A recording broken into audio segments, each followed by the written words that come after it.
367 ಪ್ರಕರಣಗಳಿದಾವೆ, ಈ ಥರದ್ದು ಕೊಲೆ ನಡೆದಿದ್ದಾವೆ ಅಂತೇಳಿ ಹೇಳಿಬಿಟ್ಟು ಒಬ್ಬ ಅಡ್ವೊಕೇಟು ಮುಂದೆ ಬಂದಿದ್ದಾನೆ. ಆತನ ಹೆಸರು ಬಾಲನ್ ಅಂತೇಳಿ ಹೇಳಿ. ಆ ಬಾಲನ್ನು ಇನ್ನೊಬ್ಬರು ಮೊಬೈಲ್ ತೋರಿಸ್ತಾರೆ, ಅದರೊಳಗಡೆ ದಾಖಲೆ ಇದೆ ಅಂತ. ದಯವಿಟ್ಟು ಬನ್ನಿ ಸರ್, ದಾಖಲೆ ಕೊಡಿ. ನಾನು ಈ ಅಡ್ವೊಕೇಟ್ ಇದ್ದಾರಲ್ಲ, ನಾನು ಈ ಹಿಂದೂ ಸಮಾಜಕ್ಕೆ ಈ ಒಂಥರ ಪ್ರಜ್ಞಾವಂತಿಕೆಯನ್ನು ಕಳ್ಕೊಂಡಿರುವಂತಹ ಹಿಂದೂ ಸಮಾಜ, ಇದಕ್ಕೆ ನಾನು ಕೇಳಲಿಕ್ಕೆ ಬಯಸ್ತೀನಿ, ಈ ಆರೋಪ ಮಾಡ್ತಿದ್ದಾರಲ್ಲ ಅವರ ಪೂರ್ವಾಪರಗಳನ್ನು ಒಂದು ಸರಿ ನೋಡಿ. ಸೌಜನ್ಯ ಪ್ರಕರಣಕ್ಕೆ ನ್ಯಾಯ ಕೊಡಿಸೋದು ಒಂದು ಸೈಡು, ಈಗ ಧರ್ಮಸ್ಥಳವನ್ನು ಟಾರ್ಗೆಟ್ ಮಾಡಿಕೊಂಡು ನಡೀತಾ ಇರುವಂಥ ಪ್ರಚಾರಾಂದೋಲನವನ್ನು ಪ್ರತ್ಯೇಕವಾಗಿ ನೋಡಿ. ಅಲ್ಲಿ ನಮ್ಮ ನಂಬಿಕೆಗೆ ಹೊಡೆಯುವಂತಹ ಧರ್ಮಸ್ಥಳ ಶ್ರೀ ಕ್ಷೇತ್ರದ ಬಗ್ಗೆ ಅಪನಂಬಿಕೆ ಬರೆಸುವಂತಹ, ಅಲ್ಲೋಗಿ ಗುದ್ಲಿ ಹಾಕ್ತೀವಿ, ಹಾರೆ ಹಾಕ್ತೀವಿ, ಒಡೆದು ಹಾಕ್ತೀವಿ ಅಂತ ಹೇಳ್ತಿದಾರಲ್ಲ, ಇವರು ಯಾರು ಮಾಡ್ತಾ ಇರೋರು?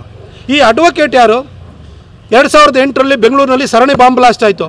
ಆರೋಪಿಗಳ ಪರವಾಗಿ, ಆ ಪುಂಡ ಮುಸಲ್ಮಾನರ ಪರವಾಗಿ ವಕಾಲತ್ತು ವಹಿಸಿದವನು ಯಾರು? ಇದೇ ಅಡ್ವೊಕೇಟು.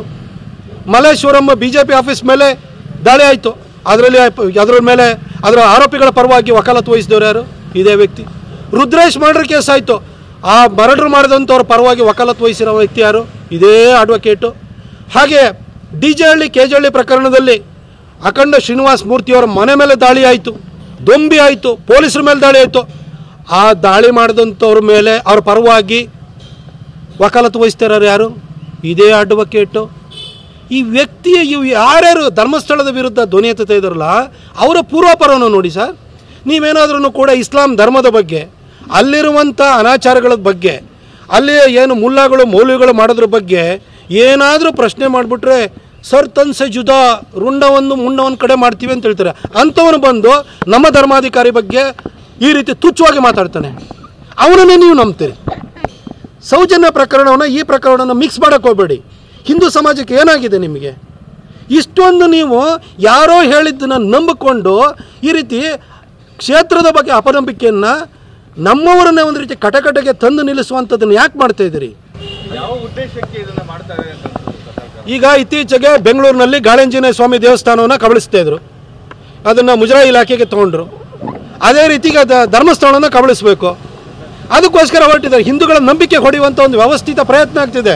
ನೀವು ಇಲ್ಲಿ ಅಷ್ಟೊಂದು ಕೊಲೆಗಳು ನಡೆದಿದ್ದಾವೆ ಅಂತಂದರೆ ಇಷ್ಟು ಗುಂಡಿ ತೆಗೆದ್ರಲ್ಲ, ಎಲ್ಲಿ ಸಿಗ್ತಾನೆ ಇಲ್ವಲ್ಲ. ಹೂತಾಕಿದವನು ಚೆನ್ನಯ್ಯ ಇಲ್ಲಿ ಹೂತಾಕಿದ್ದೀನಿ, ಅಲ್ಲಿ ಹೂತಾಕಿದ್ದೀನಿ, ಎಲ್ಲಿ ಹೂತಾಕಿದ್ದೀನಿ, ಎಲ್ಲಿದೆ? ಇಷ್ಟಾಗಿಯೂ ಕೂಡ ನೀವು ಪ್ರತಿನಿತ್ಯನೂ ಕೂಡ ಕ್ಷೇತ್ರದ ಬಗ್ಗೆ ಅಪನಂಬಿಕೆ ಬರುವಂತಹ ಎಲ್ಲ ಕೆಲಸವನ್ನು ಕಸರತ್ತನ್ನು ನೀವು ಮಾಡ್ತಿದ್ದೀರಿ. ಮೋಹಂತಿಯವರೇ, ಬೇಗ 13ನೇ ಗುಂಡಿನೂ ತೆಗೆದುಬಿಡಿ ಸರ್. 13ನೇ ಗುಂಡಿ ತೆಗೆದು ಕೂಡಲೇ ನಿಮ್ದೆಲ್ಲ ಬಂಡವಾಳ ಬಯಲಾಗೋಗ್ಬಿಡುತ್ತೆ, ಈ ಆರೋಪ ಮಾಡಿದವರು ಅಂತೇಳಿ ನೀವು ಸುಮ್ಮನೆ ಆಗಿದ್ದೀರಾ. ಆಯಿತು, ಒಂದು ವೇಳೆ ತಪ್ಪೇ ಆಗಿದೆ ಅಂತ ತಿಳ್ಕೊಳ್ಳೋಣ, ನಾವೇನು ಆರೋಪಿಗಳನ್ನು ಅಥವಾ ಅಪರಾಧಿಗಳನ್ನು ಆ ಥರ ಕೆಲಸವನ್ನು ಮಾಡಿದವ್ರನ್ನ ನೀವು ಪ್ರೊಟೆಕ್ಟ್ ಮಾಡಿ ಅಂತ ಹೇಳಲ್ಲ. ಬೇಗ ಮುಗಿಸಿ ಸರ್. ಪ್ರತಿನಿತ್ಯ ಮೀಡಿಯಾ ಟ್ರಯಲ್ ಮಾಡಿ ಆಯಿತು, ಅಲ್ಲಿವರೆಗೂ ಕೂಡ ಇದ್ರ ಬಗ್ಗೆ ಯಾರೂ ಮಾತಾಡಬಾರ್ದು, ಹೇಳಿಕೆಯನ್ನು ಕೊಡಬಾರ್ದು, ಅಪಪ್ರಚಾರ ಮಾಡಬಾರ್ದು ಅಂತ ಒಂದು ಸಣ್ಣ ಡೈರೆಕ್ಷನ್ ಆದರೂ ಕೊಡಿ ಸರ್. ಯಾವುದೂ ಮಾಡ್ತಿಲ್ಲ ನೀವು.